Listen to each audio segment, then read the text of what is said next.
Oke, halo semuanya, welcome back to William Martanto YouTube channel dan kali ini kita akan ngebahas saham Gotow. Ya, jadi yang mana di hari ini, vlog ini saya buat tanggal 16 Oktober 2023, saham Gotow itu sempat turun sampai ke harga 54. Jadi sudah hampir mencapai gocap ya, dan memang banyak banget pertanyaan yang masuk, apakah saham ini akan gocap dan beberapa bahkan di Instagram PH Projo Official juga bilang kiamat IHSG segala segala macam. Jadi saya coba bahas saya di sini, ya dan mana ini akan menjadi vlog saya entah yang ketiga atau yang keempat ngebahas Gotow, tapi lagi-lagi bukan ngebahas bagusnya ya. Ini memang dikarenakan kondisi sahamnya sendiri, dan saya sebenarnya juga dari dulu berharap kalau saya bisa punya saham ini, saya pengen ngerasain, cuman ternyata, ya apalah bisa dilakukan ketika memang sahamnya tidak terakumulasi. Saya bahkan ngomong juga sama member-member saya. Mereka pernah bilang, "Kowe sendiri pernah trading nggak sama saham Gotow?" Saya bilang, "Biarpun saya pernah rekomendasi ke kalian sebagai saham scalping, tapi saya sendiri nggak pernah beli." Kenapa? Saya nggak pernah atau hampir tidak pernah melakukan scalping. Karena kalau saya scalping, saya akan sibuk sendiri, saya bilang. Dan saya punya kegiatan yang lain yang mana mau nggak mau pilihan saya cuman swing trading. Jadi dengan kondisi begitu, Gotow memang nggak pernah saya beli sampai sekarang, ya. Dan sejak IPO sampai sekarang saya selalu rekomendasi Gotow hanya sebagai saham scalping, fast trade, yang mana sempat gagal satu kali doang, yaitu turun di harga 100. Itu saya udah bilang ke member juga, "Dah cut loss aja, kita nggak usah lihat lagi kalau udah turun di bawah 100." Itu pun tadinya saya sempat berpikir, karena dia ada all time low sebelumnya di harga 81, kalau bisa bertahan di situ, saya mau aja rekomen lagi sambil saya ngelihat apakah saya bisa masuk atau enggak, ternyata tidak. Ya, jadi saya coba ngejelasin dari segi keilmuan, kenapa saham ini bisa turun dan apakah masih bisa turun lagi atau ini cuma gara-gara dijual sama William Tanuwijaya, yang mana owner-nya dari Tokopedia. Ya, sebenarnya kalau saya boleh langsung jawab, menurut saya itu bukan cuma karena dijual oleh owner doang, tapi memang kepanikan yang datang dari pemberitaannya juga. Maksud saya, kalau dipikir-pikir, kadang satu owner jualan, tapi saat banyak sekali pihak yang mau menampung, itu nggak akan bisa bikin harga sampai jatuh, kecuali yang nampung berubah jadi jualan juga. Itu disebutnya panic sell kan, yang mana kita selalu baca itu di artikel-artikel, even saya pun di koran juga pernah bilang, ada panic sell gitu. Nah, panic sell itu terjadi karena itu. Jadi respon dari aksi penjualan yang dianggap memiliki efek atau diyakini memiliki efek terhadap harga saham. Dan itu terjadi pada saham Gotow yang mana menyebabkan harganya kemarin turun, gitu. Sebenarnya saya juga lihat aja sedikit, ini ada screening saya ke member saya 9 Oktober di sesi 2. Jadi ini saya tutupin yang lain kecuali distribution-nya, karena Gotow adalah satu-satunya saham yang terdistribusi di bulan ini. Kan sebenarnya banyak yang nanya waktu itu, Oktober market naik nggak? Saya bilang, selama nggak ada distribusi harusnya aman. Ternyata distribusi big cap saya the one and only waktu itu ya, adalah saham Gotow. Dan tanggal 9 itu Gotow belum tembus all time low. Lowest-nya cuma 82, nanti kita akan buka grafiknya. Oke, sekarang menjawab pertanyaan dulu. Apakah saham ini bisa sampai ke gocap? Saya jawab bisa-bisa aja. Tadi aja udah 54 gitu kan. Jadi kalau misalnya dibilang ke 50 nyentuh-nyentuh ya bisa aja 54 juga bagian dari 50 kok.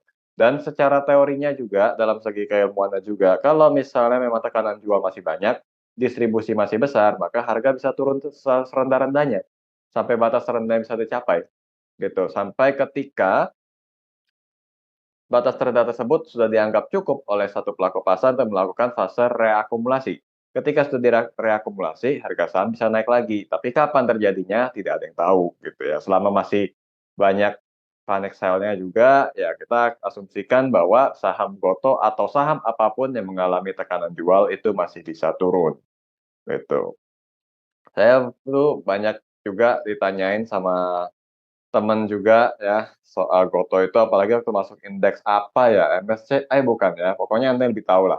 Saya ditanya, "Lu beli nggak Bro?" Saya nggak mau. Jadi waktu itu kenapa alasan saya nggak mau, karena saya lihat belum lewatnya MA20.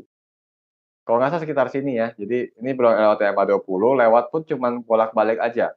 Dan di sini membentuk pattern double top. Jadi sini saya nggak mau, karena saya tahu persis di sini pasti ada distribusi, gitu ya. Kenapa bisa begitu? Karena bukan soal double top-nya, tapi double top yang terbentuk memang biasanya ada distribusi, itu aja. Jadi, maksud saya kronologinya jangan dilihat karena pattern-nya, tapi karena pembentukannya adalah indikasi distribusi. Dan terjadilah turun. Di tanggal 9 Oktober itu di sini, Gotoh tertangkap distribusi, walaupun polanya doji ya ini ya, kita buang dulu indikatornya saya nggak kelihatan. Kita buang dulu indikator dan hasilnya adalah pattern doji tanggal 9 Oktober, ternyata doji yang setelah menurun tidak berhasil sesuai dengan teori yaitu reversal, enggak. Ya, jadi hasilnya yang kita dapat adalah gotoh yang semakin menurun sampai pada hari ini, saat vlog ini saya bikin 16 Oktober 2023. Gitu. Jadi, kalau dari saya pribadi, saya bilang sumber data saya dari screening memperlihatkan bahwa, oh ini ada distribusi, gitu ya. Kalau udah kayak gitu aja, saya udah satu bahan untuk mengatakan ini nggak recommended. Sisanya kita tinggal cek beneran nggak. Kalau misalnya orang bilang, "Data lo nggak valid, screen-nya produk sendiri," ya udah cek aja di marketnya gitu. Kalau memang nggak bagus, ya akan sama.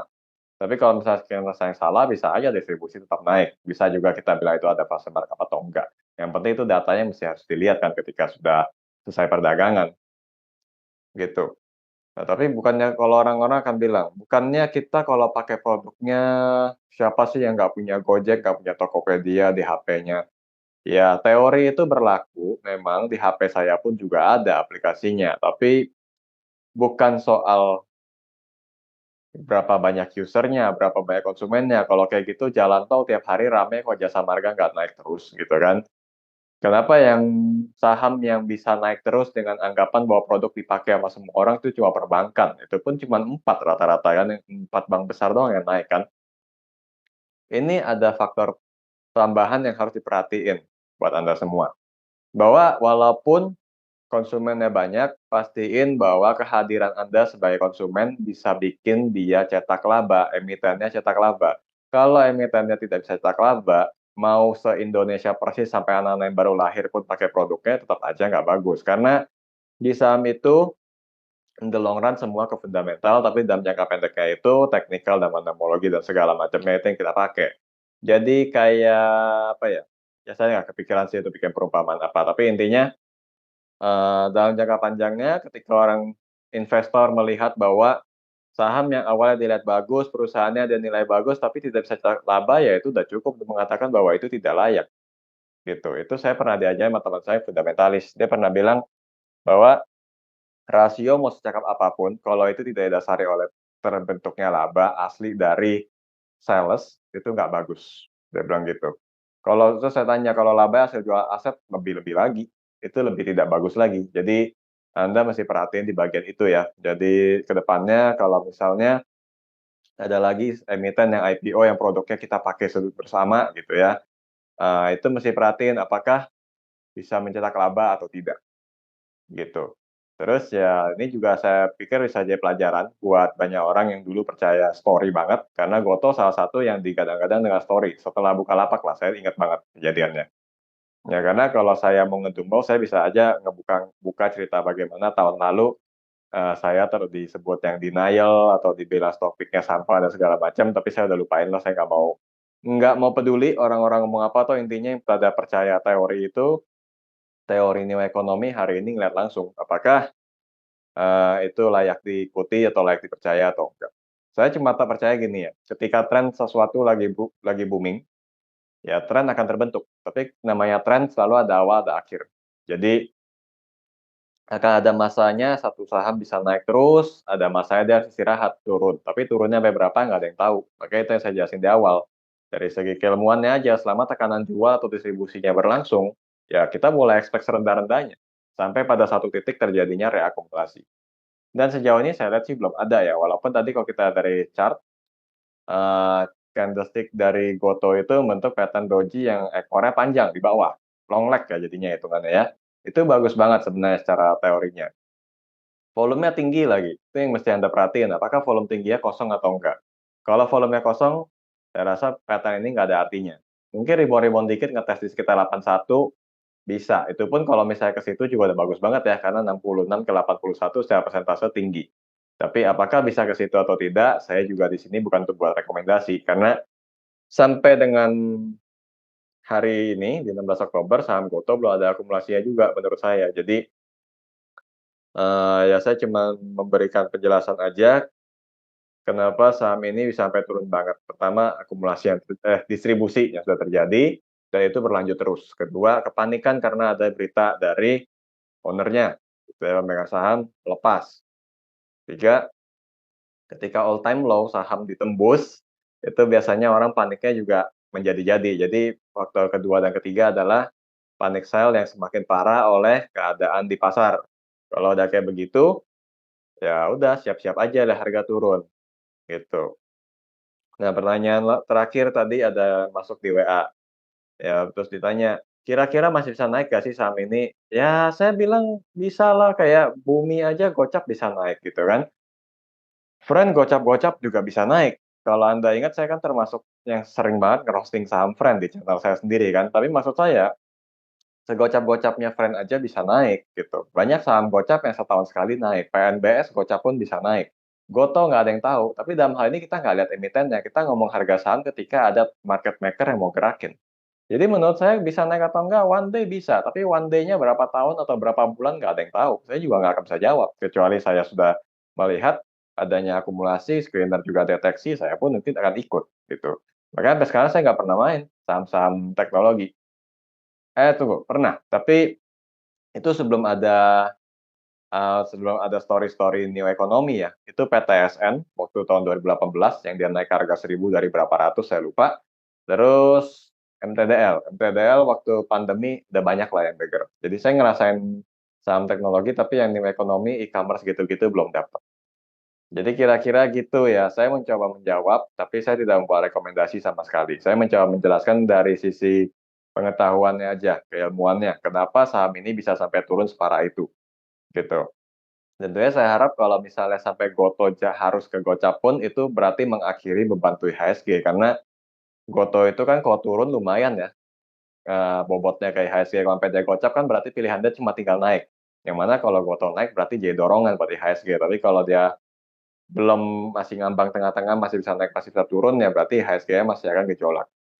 Ya apapun yang terjadi kita harapin yang terbaik aja ya, karena kalau saya bilang ngarep ke Gocap jahat juga buat Anda yang punya di atas gitu. Tapi saya harap setiap kejadian di market itu bisa kasih moral lesson buat kita, gitu ya. Buat kita semua, buat saya, buat Anda, buat siapapun gitu ya. Terutama yang mempunyai saham yang kena pergerakan yang baik itu naik banget atau turun banget, pasti ada yang bisa dipelajarin, dapat moral lesson-nya, "Oh next time gue mesti begini kalau ada saham dengan ciri-ciri yang sama."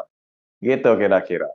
Ya ini adalah saham Gotoh, saham menarik. Saya selalu nostalgia bagaimana saham ini pas mau IPO tuh tiap hari ada aja wawancaranya. Sampai saya ngomong sama wartawannya, "Jujur ya agak enek bahas ini," saya bilang. Tapi ya namanya juga itu adalah unicorn pertama yang masuk ke Indonesia, kedua ya setelah Bukalapak, dan IPO-nya itu besar sekali, bid-nya adalah bid terbesar yang pernah saya lihat waktu awal-awal IPO. Jadi kalau waktu itu banyak banget yang mau bahas, ya seru. Ini juga nanti kalau pas turun bisa banyak yang bahas, kita nggak ada yang tahu ya. Yang penting selalu aware aja dengan kondisi, ya. Pesan saya selalu aware dengan kondisi, kalau memang ada yang bagus Anda ambil, ada momentum yang bagus maksudnya, tapi kalau momentumnya jelek, nggak usah dipaksain. Masih banyak saham lain yang bisa Anda beli, ya, yang masih layak Anda ikutin, gitu.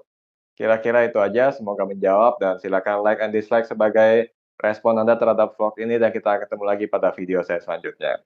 See you again.